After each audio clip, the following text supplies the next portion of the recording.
तो कहते हैं शीतलहर के दौरान जो बोन ऑफ कंटेंशन था यूएसए और यूएसएसआर के बीच में, वो ईस्टर्न यूरोपियन रीजन था। जो थिएटर ऑफ जियोपॉलिटिकल वॉर्स या कॉन्फ्लिक्ट की हम बात करें, that was over the control of the eastern European region. और 21वीं सदी में जो नया कोल्ड वॉर हमारे सामने इमर्ज हो रहा है बिटवीन चाइना एंड अमेरिका, वो कॉन्टेस्टेशन कौन से रीजन में हो रहा है? इंडो पैसिफिक रीजन में। Indo Pacific region has been high on the radar of the American foreign policy since the last 2 years, especially after Joe Biden becoming the president of America.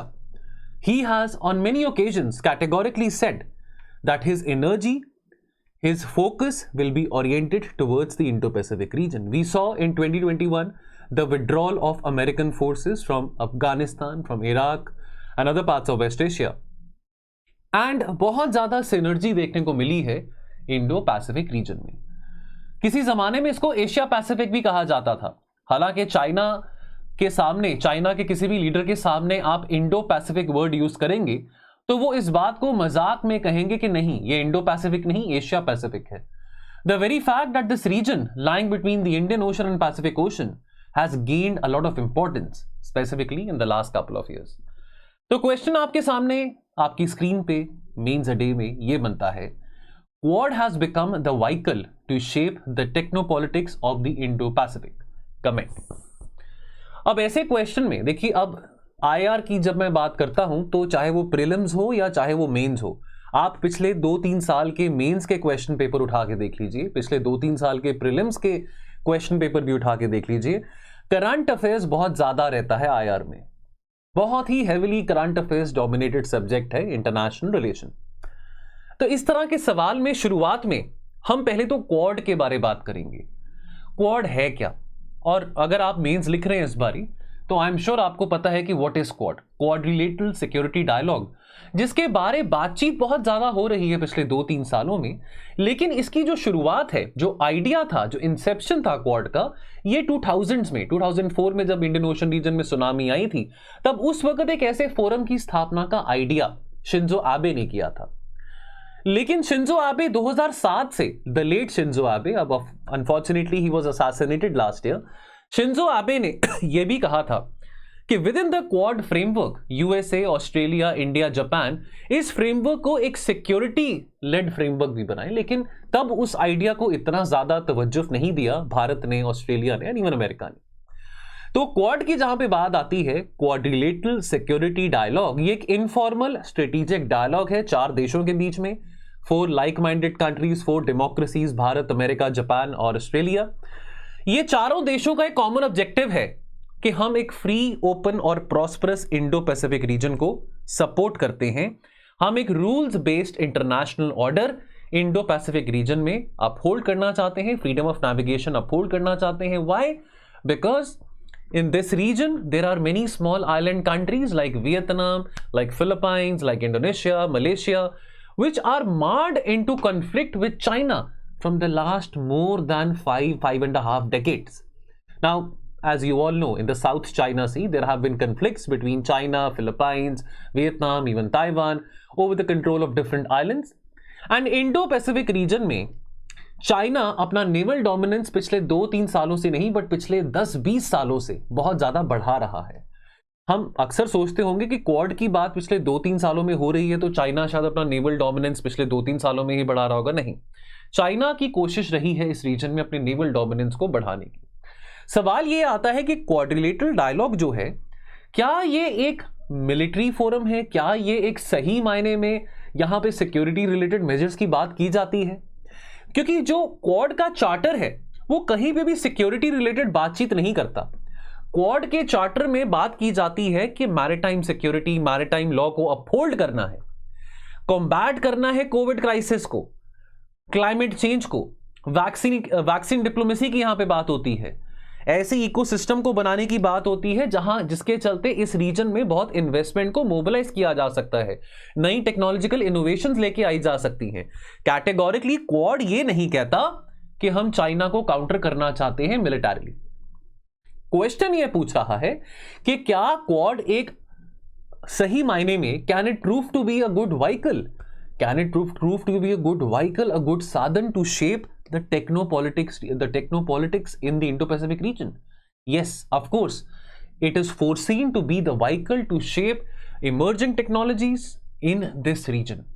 Now, number one, देखिए अब Ukraine में पिछले 1.5 साल से हम तमाशा देख रहे हैं, रशिया ने जो यूक्रेन को इन्वेड किया है, और ये डर पिछले 2 साल से 1.5 साल से 1.5 ईयर से ये डर कंट्रीज लाइक वियतनाम, जापान भी अपहोल्ड कर रही हैं कि कल को चाइना के जो राष्ट्रपति हैं शी जिनपिंग, कहीं उनका भी दिमाग सरक जाए जैसे प्यूटिन का सरका था, और वो भी कहीं हम पे इन्वेड कर दें, वो भी कहीं हम पे अटैक कर दें।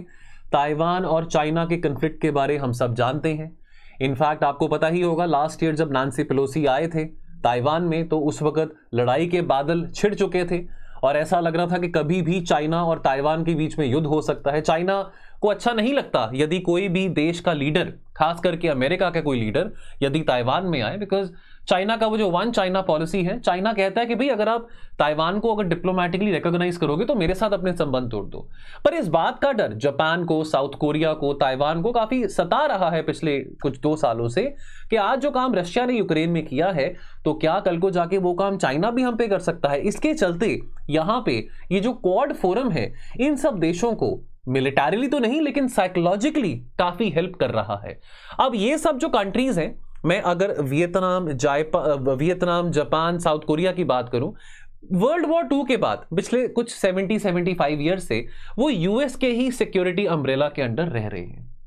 यूएस कहता है कि यदि आपका युद्ध किसी देश के साथ होता है इस पर्टिकुलर रीजन में, पर्टिकुलरली चाहे वो चाइना के साथ हो या नॉर्थ कोरिया के साथ हो, तो मैं आपकी मदद करूंगा, आपको अपने दम पे खुद की न्यूक्लियर टेक्नोलॉजी डेवलप करने की जरूरत नहीं है। लेकिन आने वाले समय में हमको ये पता है कि इंपॉर्टेंट टेक्नोलॉजीज जो हैं, चाहे वो सेमीकंडक्टर मैन्युफैक्चरिंग है, चाहे वो हम 5G टेक्नोलॉजी की बात करें, चाहे वो क्वांटम कंप्यूटिंग की बात करें, इस तरह की टेक्नोलॉजी कोलैबोरेशन बहुत जरूरी होने वाली है चाइना के टेक्नोलॉजी के इन्फ्लुएंस को भी काउंटर करने के लिए। So greater technological collaboration between America and जो अमेरिका के जो अलाइज हैं, South Korea, Japan, Taiwan, this is going to emerge as a key pillar of the Indo Pacific security. So this security model, the Quad security model, is not so much dependent upon the defense equipments, but this is more dependent and this is more linked upon the technological collaboration. और America साथ ही साथ India के साथ भी अपने technological capabilities for defence and security strengthen करना चाहता है। भारत का जो आत्मनिर्भर भारत प्रोग्राम है, इसके चलते अमेरिका भारत की मदद करना चाहता है कि कैसे ये जो भारत का जो इंडिजिनस डिफेंस प्रोडक्शन प्रोग्राम है वो सक्सेसफुल हो सके। और इसके चलते लास्ट ईयर जो 2+2 डायलॉग मीटिंग हुई थी, 2+2 माने के अमेरिका के जो रक्षा मंत्री हैं और जो विदेश मंत्री हैं और हमारे रक्षा मंत्री और विदेश मंत्री, उनके बीच में मीटिंग होना, 2+2 डायलॉग। और एक छोटा सा यहाँ पे आपसे सवाल पूछना चाहूंगा, अगर आप वीडियो देख रहे हैं कमेंट सेक्शन में जरूर बताना है आपने कि भारत का 2+2 डायलॉग कौन से देशों के साथ है। एक तो अमेरिका के साथ है, बाकी और कौन से वो देश है, ठीक है। तो ये बातें, टेक्नो मिलिट्री बातें जो हैं, cooperation, they have been figured very prominently in fact during the last years meeting of the 2+2 dialogue between India and America. US और जो बाकी वेस्टर्न कंट्रीज हैं, और मैं यहाँ पे कनाडा का भी नाम लेना चाहूंगा, कनाडा है, यूरोपियन यूनियन है, ये सब भी बहुत इंटरेस्टेड है इंडो पैसिफिक रीजन में अपनी एंगेजमेंट को बढ़ाने के लिए।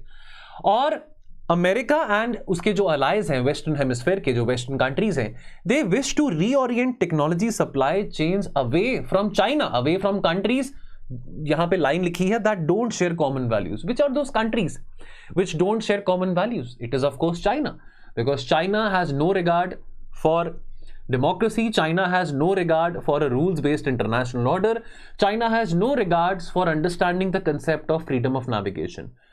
So they want America and America's Western allies, they want to procure more from their allies and partners, specifically from this part of the world, from this Northeast Asia.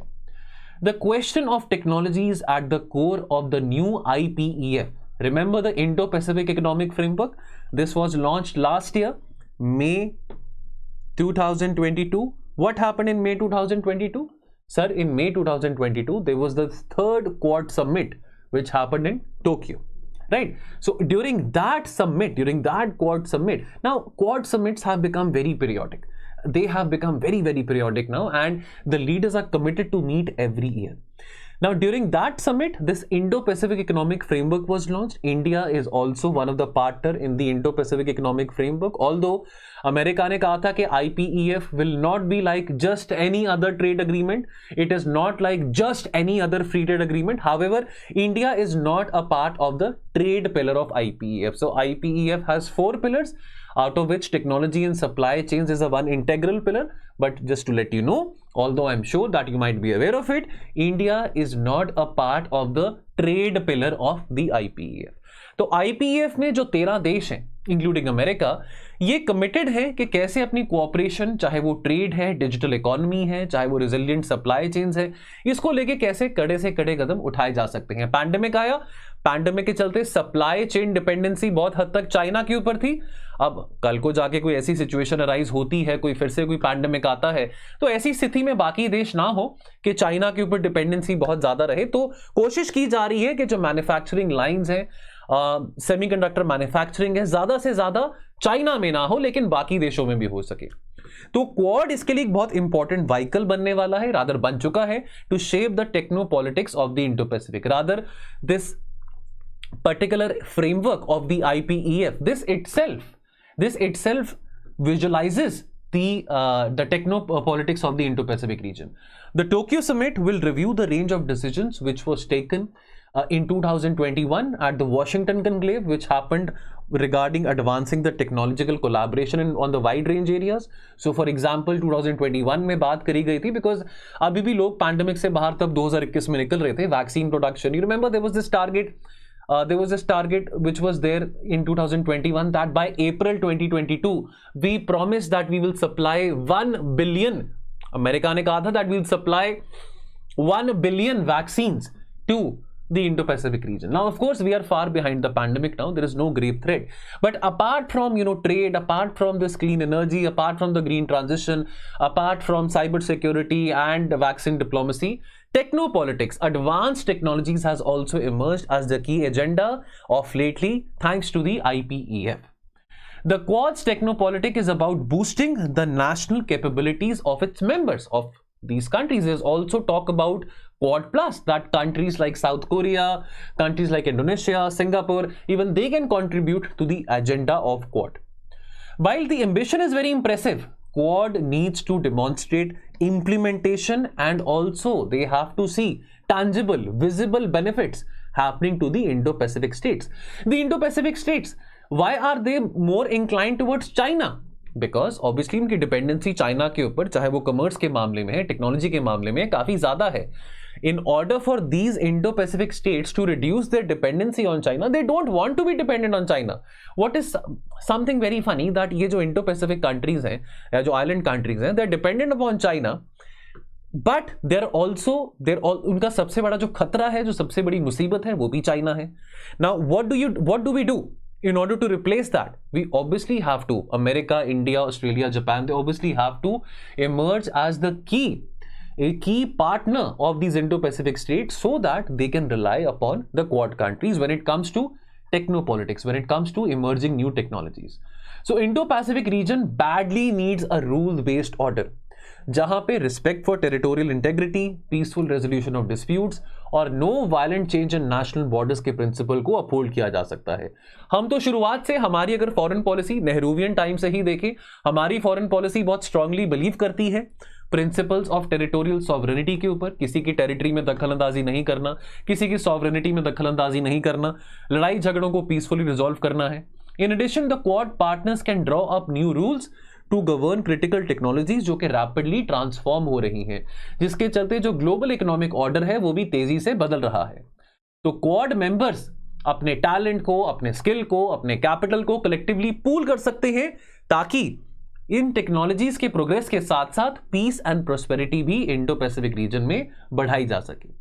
For example, there were reports कि India may combine its space and maritime resources. Now we have done excellent as far as space sector is concerned, as far as our maritime sector is concerned. Now there were talks that अब obviously जैसे हम एक potluck की बात करते हैं ना, potluck अगर आप कहीं किसी के घर जाते हैं, आपको किसी ने इनवाइट किया है, तो आप 4 दोस्त कहते हैं कि चलो मैं खिचड़ी पका के लेके आऊंगा, कोई कहता है कि मैं कोक लेके आऊंगा, कोई कहता है कि मैं केक लेके आऊंगा, यानी कि कुछ ना कुछ कंट्रीब्यूट कर रहे हैं।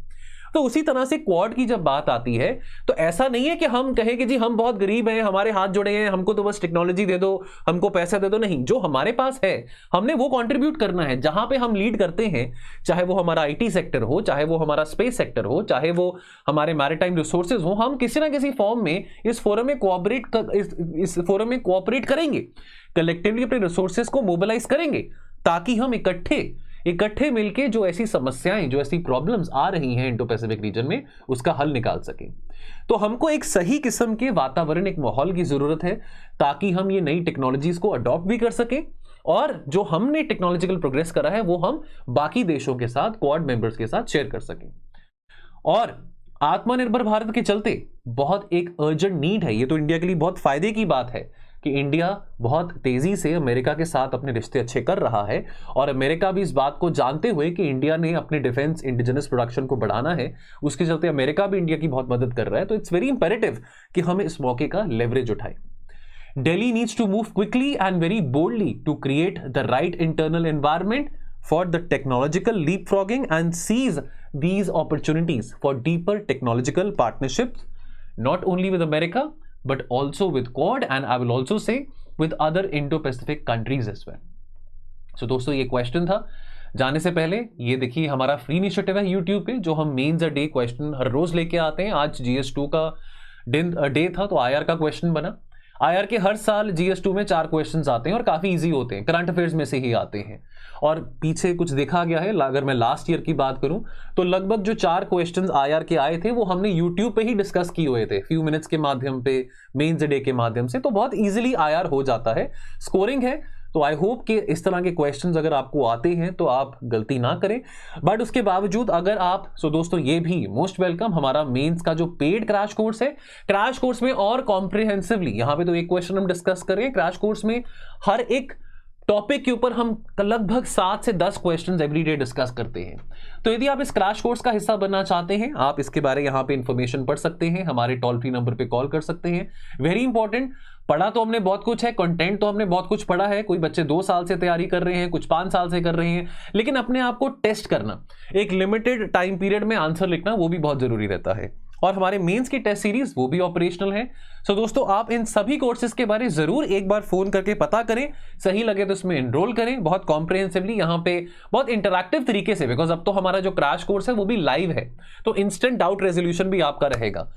तो बहुत रैपिडली हम भी अपने आप को इवॉल्व कर रहे हैं as far as the test series and the crash courses are concern.